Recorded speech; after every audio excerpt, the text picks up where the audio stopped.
Hello साथियों, नमस्कार। आज की हमारी कहानी है भगवान विष्णु ने मोहिनी बनकर किया असुरों के साथ छल।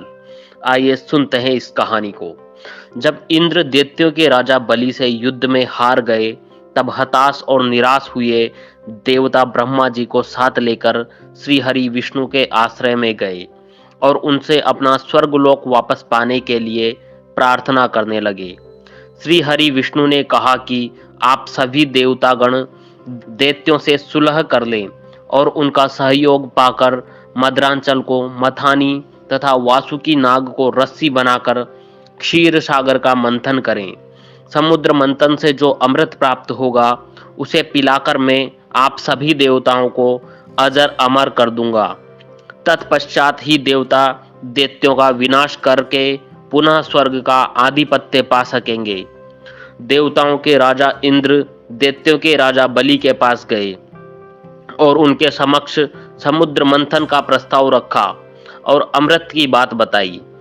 अमृत के लालच में आकर दैत्य ने देवताओं का साथ देने का वचन दिया।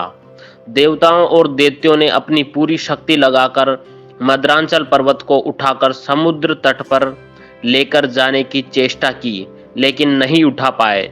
तब श्री हरि विष्णु ने उसे उठाकर समुद्र में रख दिया।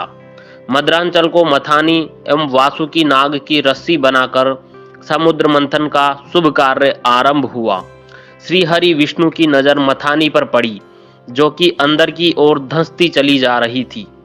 यह देखकर उन्होंने स्वयं कच्छप बनकर अपनी पीठ पर मद्रांचल पर्वत को रख लिया।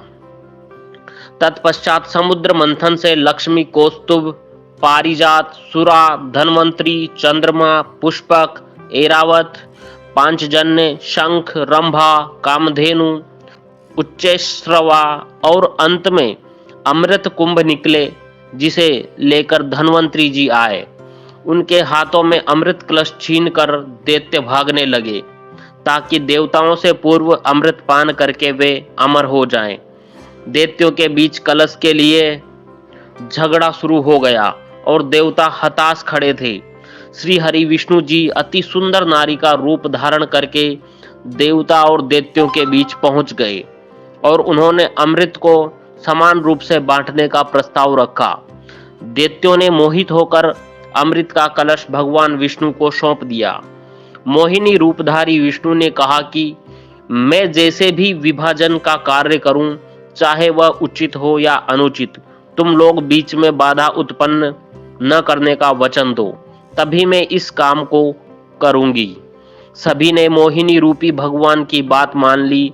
देवता और दैत्य अलग अलग पंक्तियों में बट गए।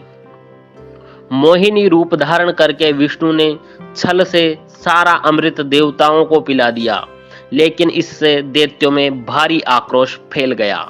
कहानी यहीं समाप्त होती है। ऐसी ही और रोचक कहानियां सुनने के लिए हमारे चैनल पर बने रहें। चैनल को सब्सक्राइब करना ना भूलें। धन्यवाद। जय माता दी।